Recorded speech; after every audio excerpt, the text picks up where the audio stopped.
একটু হরলিক্স দাও না, সেটা খাবো। হরলিক্স খাবে? ওইখানে হরলিক্স পড়ে আছে, যা গিয়ে চেটে চেটে খা।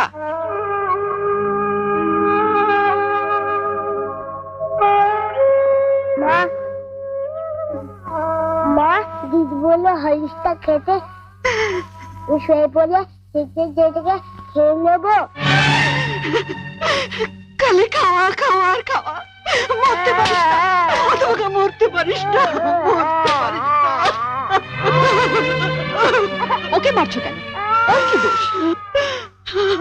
আমি আর পাচ্ছি না ছোট, মা হয়ে ছেলেকে একটু হরলিক্স খাওয়াতে পারবো না, সে অধিকারটুকু আমার নেই।